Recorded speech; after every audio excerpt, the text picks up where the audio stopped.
خواتي وخواتاتي صباح الخير عليكم بونجور tout le monde ولا غو بونجور بالناس اللي شافونا la première émission مرحبا بكم يا جماعة الخير. J'espère que vous allez bien, j'espère que vous nous regardez bien, vous nous suivez, que vous arrivez à capter le son et l'image.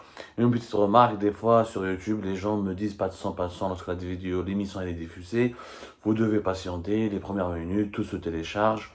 YouTube est en début de tous ces grosses qualités, il y a quelques petites imperfections.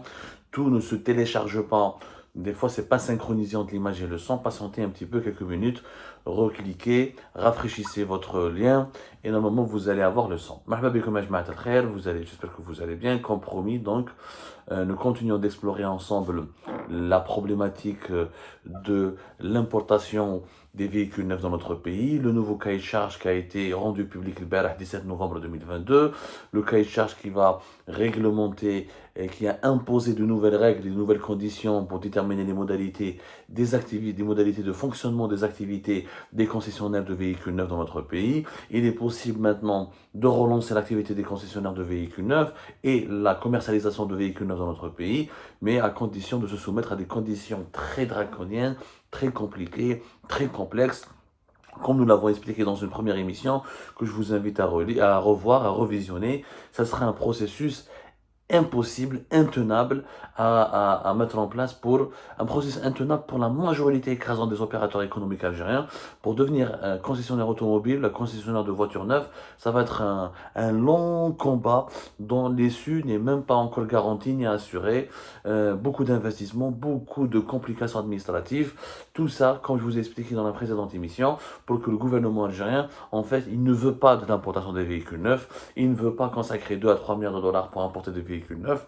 Il ne veut pas que le petit peuple achète des véhicules neufs provenant de l'étranger. Donc il a compliqué terriblement l'accès à l'activité du concessionnaire de véhicules neufs. Comme ça, les importations de voitures seront toujours restreintes. Alors, on va s'intéresser au deuxième volet, à une autre dimension, un autre aspect de ce nouveau cahier de charge, l'IBDA qui a été appliqué à partir d'hier, 17 novembre 2022, l'Algérie a interdit, c'est la nouveauté, l'importation des véhicules diesel. Il ne sera pas autorisé d'importer des voitures diesel en Algérie. Les voitures neuves, les véhicules neufs diesel, équipés d'un moteur diesel, ne sont pas autorisés.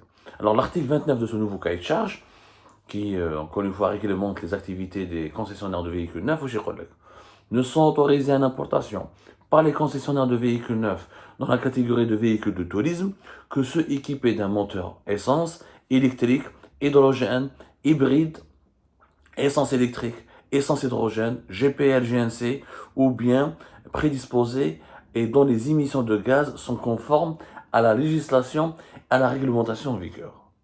Donc l'Algérie interdit catégoriquement l'importation des véhicules diesel. On peut importer des véhicules essence, hybride, électrique, GPL, GNC, mais pas de voitures diesel. Alors forcément, j'étais étonné. Quand l'Algérie donc parle des émissions de gaz, c'est bien, bien sûr, c'est bien de vouloir être écolo. L'Algérie a tout à fait le droit de participer à la protection de l'environnement mondial, de promouvoir l'écologie et les voitures propres. Je suis tout à fait d'accord. Sauf que, ya jama'a, nous sommes en 2022.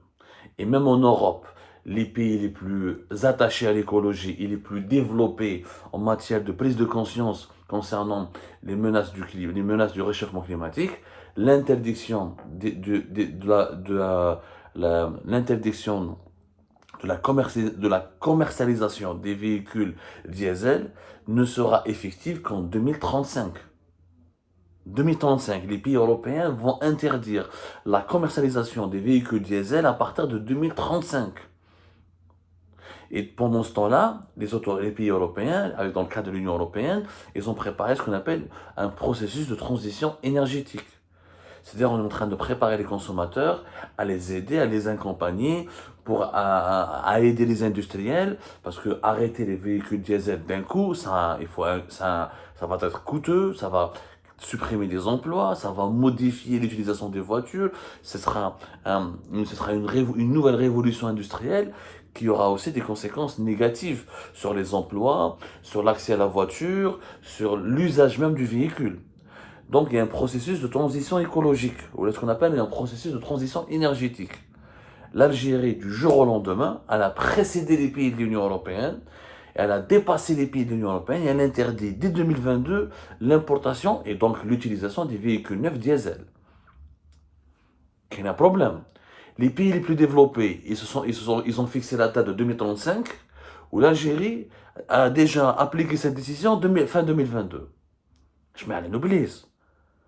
Si on veut uniquement autoriser les concessionnaires automobiles algériens à importer que les véhicules essence, hybrides et électriques, vous savez combien ça coûte une voiture hybride en Europe? Est-ce que vous savez combien ça coûte un véhicule électrique? Un véhicule électrique, ça commence de 40 000 euros jusqu'à 110 000 euros. De 40 000 jusqu'à 110 000 euros. Quel est l'Algérien? Les taxes, etc., qu'il faut que le concessionnaire doit payer, même quand il va acheter un prix gros, etc. Les taxes, le prix de la logistique, ses charges sociales, ses charges financières, le stockage, l'entrepôt, etc., les services après-vente, tout ça, c'est des charges qui seront calculées pour déterminer le prix définitif du véhicule neuf quand il sera commercialisé sur le marché algérien. وراح لي يشري un véhicule من l'équivalent de 40 000 à 100 000 euros. 40 000 يا جماعة 40 000 euros راهي pratiquement 600 millions, si ce n'est pas plus. راهي قريب 600 millions. يا جماعة وين عندنا est-ce que nous avons un parc, est-ce que nous avons les infrastructures nécessaires pour assurer l'alimentation des véhicules électriques? Est-ce qu'on a créé des batteries externes, des parcs d'alimentation, des stations d'approvisionnement? Est-ce qu'on a, en Europe, les véhicules électriques, même en Europe, dans les pays les plus développés, les véhicules électriques ne dominent pas encore le marché automobile parce que la difficulté de les recharger. Voilà, il faut des batteries de recharge. Et dans les grandes villes en France, même en Allemagne, même en Espagne, en Italie, ils sont en train de penser à des parcs pour recharger, pour équiper de bornes de recharge de véhicules électriques. Est-ce que l'Algérie a pensé à cela? Nous sommes un pays arriéré. Nous avons une station d'essence à nafta, nous sommes dégueulasses, des équipements absents. On n'a même pas des aires de repos au niveau des autoroutes. Au niveau de l'autoroute SOS. On va penser à mettre des batteries de recharge pour les voitures électriques. C'est un processus qui exige du temps. C'est ambitieux comme décision. Mais elle ne peut pas être prise brutalement. Il faut penser aux consommateurs algériens qui disent diesel, l'électrique, l'hybride ou l'essence. Ça coûte hyper cher. Avec une voiture hybride, combien elle coûte? Comme un chiffre. Regardez par exemple, un chiffre. Une Fiat, une petite Fiat, l'une des voitures les moins chères en Europe. La Fiat 500. La Fiat 500, 100% essence, elle coûtait en 2019 elle coûtait en 2019 13 000 euros. En 2019. Maintenant, la Fiat 500 hybride, essence et à la fois électrique, hybride, elle coûte déjà depuis 2020, début 2020, à 15 000 euros. Au lieu, pratiquement en 2022, on parle d'une augmentation de 15%. Les véhicules neufs en général en Europe ont augmenté de 15 à 20%. À cause de la conséquence de la pandémie de la Covid-19 sur l'approvisionnement en matières premières, notamment en certains équipements qui mettent les semi-conducteurs, qui sont importants pour les équipements électroniques des véhicules. Ensuite, la guerre en Ukraine, le coût de l'énergie qui a augmenté, l'accès aux matières premières qui met le fer, qui met l'aluminium et tout ça. Et beaucoup de ces matières premières viennent de la Russie ou de l'Ukraine. Et le coût de l'énergie en augmentant, le coût de la fabrication du véhicule a augmenté. Donc, déjà en Europe, ça a augmenté de 15 à 20% entre 2019 et 2022. Les véhicules hybrides et électriques coûtent déjà très cher. Une Fiat 500, 15 000 euros. Pour l'importer en Algérie, avec tous d'ailleurs, je pense qu'on peut importer Fiat, parce que Fiat veut faire une usine en Algérie. D'ailleurs, il faut se poser la question. Si le concessionnaire automobile si les concessionnaires de véhicules neufs n'ont plus le droit d'importer des véhicules diesel, est-ce que le projet de Fiat, ou de Renault, ou de Peugeot en Algérie, surtout de Fiat, qui a décidé de lancer une importante usine de véhicules neufs, de montage et d'assemblage de véhicules neufs, est-ce qu'ils seront autorisés à fabriquer, à produire des véhicules diesel? Donc, on m'a dit qu'ils n'auront pas le droit de produire des véhicules diesel. Sinon, il y aura un déséquilibre. Donc si le concessionnaire ne peut pas importer depuis l'étranger un véhicule diesel, il faudrait que Fiat en Algérie ne puisse pas produire aussi un véhicule diesel, un véhicule essence ou un hybride. Mais est-ce qu'on a la technologie nécessaire pour assembler des voitures électriques ou là, des voitures hybrides en Algérie? Non. On va se contenter uniquement des voitures essence. Elles sont moins polluantes que le diesel, mais pas autant que ça. Il n'y a pas une aussi grosse différence. Parce qu'en Europe, l'idée, le calendrier est fixé par les pays de l'Union européenne pour 2035, c'est d'encourager au grand maximum l'utilisation des voitures électriques et hybrides. Je ne fais pas électriques et hybrides. Et on veut interdire les véhicules à moteur thermique. Donc même les voitures essence seront interdites en 2035. Je ne fais pas. Donc l'Algérie, quel est son objectif? Celui qui a fait ce cahier de charge. En 2022, il a appelé qu'une décision prévue par l'Union européenne, par les pays les plus développés de l'Europe, en 2035. Tu veux qu'on achète que des voitures électriques hybrides? L'Algérien, il y a d'autres drames. C'est trop cher les véhicules électriques. Il leur faut des infrastructures pour les recharger. On n'utilise pas un véhicule électrique comme c'est pas une trottinette. C'est pas un vélo électrique, c'est un véhicule. Il y a un écosystème qui doit se développer tout autour. Comme un autre exemple, il y a les prix des voitures neuves. On a donné dans l'article on a donné des exemples très concrets. On a la voiture Volkswagen Golf, qui est l'une des voitures les plus vendues en Europe, l'une des plus populaires au monde, notamment en Algérie. La voiture Volkswagen Golf, qui est une bonne voiture solide.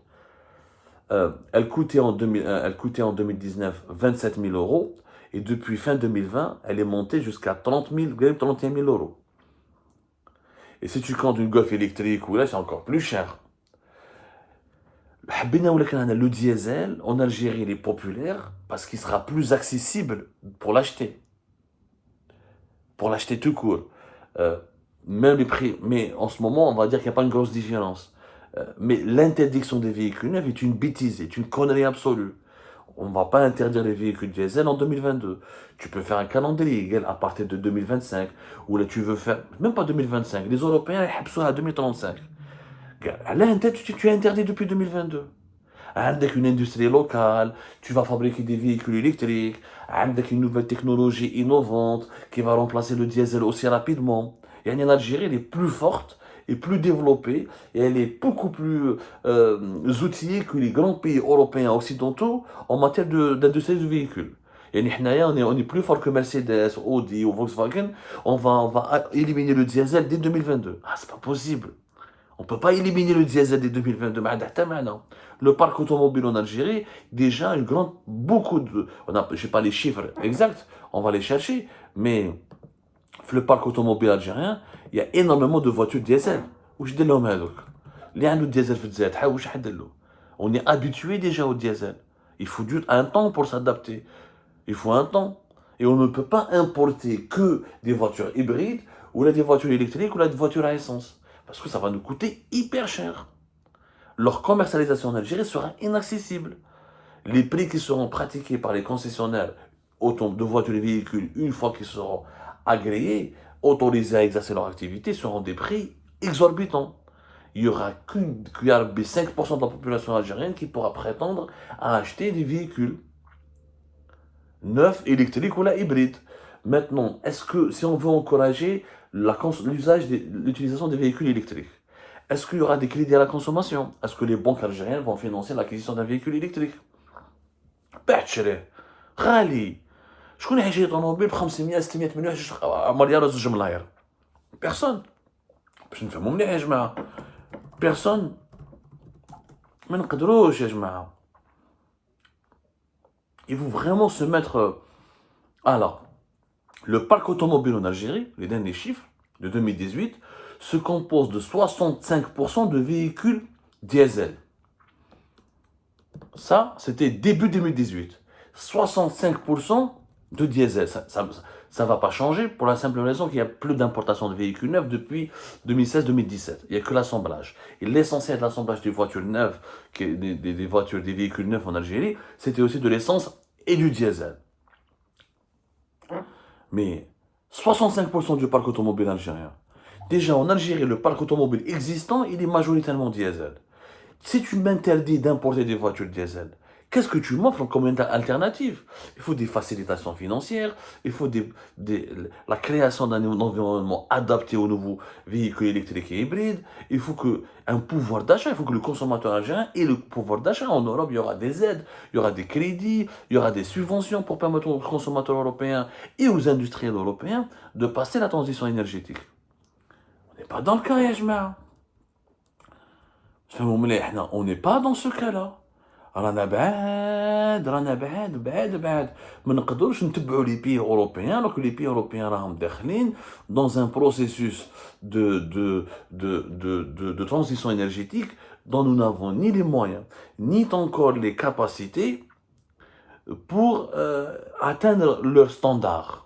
En plus, en Algérie, nous avons notre propre stratégie nationale qui est d'encourager le GPL, qui est moins polluant que l'essence et le diesel. Mais on en reparlera plus tard, qui est une idée très intéressante et intelligente. Le GPL en Algérie a plus d'avenir parce que nous avons la capacité de le produire localement et il faut juste améliorer le taux de présence des équipementiers.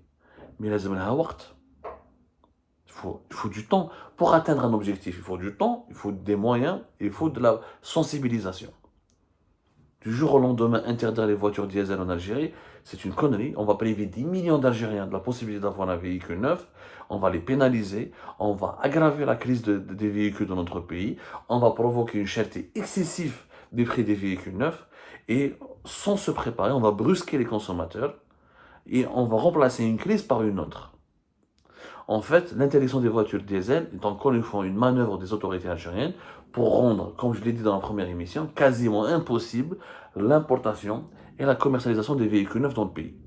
Comme l'État algérien ne veut pas importer des voitures, ne veut pas financer ces importations, il ne veut pas que le petit peuple achète un véhicule neuf importé depuis l'étranger avec les devises de l'État, et bien l'État est en train de restreindre et de durcir la réglementation. Comme ça, les concessionnaires de véhicules neufs ne pourront importer que des véhicules très chers qui seront inaccessibles pour la majorité écrasante des Algériens, et comme ça, cette activité sera paralysée encore. Mais jusqu'à quand? Encore une fois, l'accès à une voiture neuve en Algérie devient un rêve qui semble irréalisable.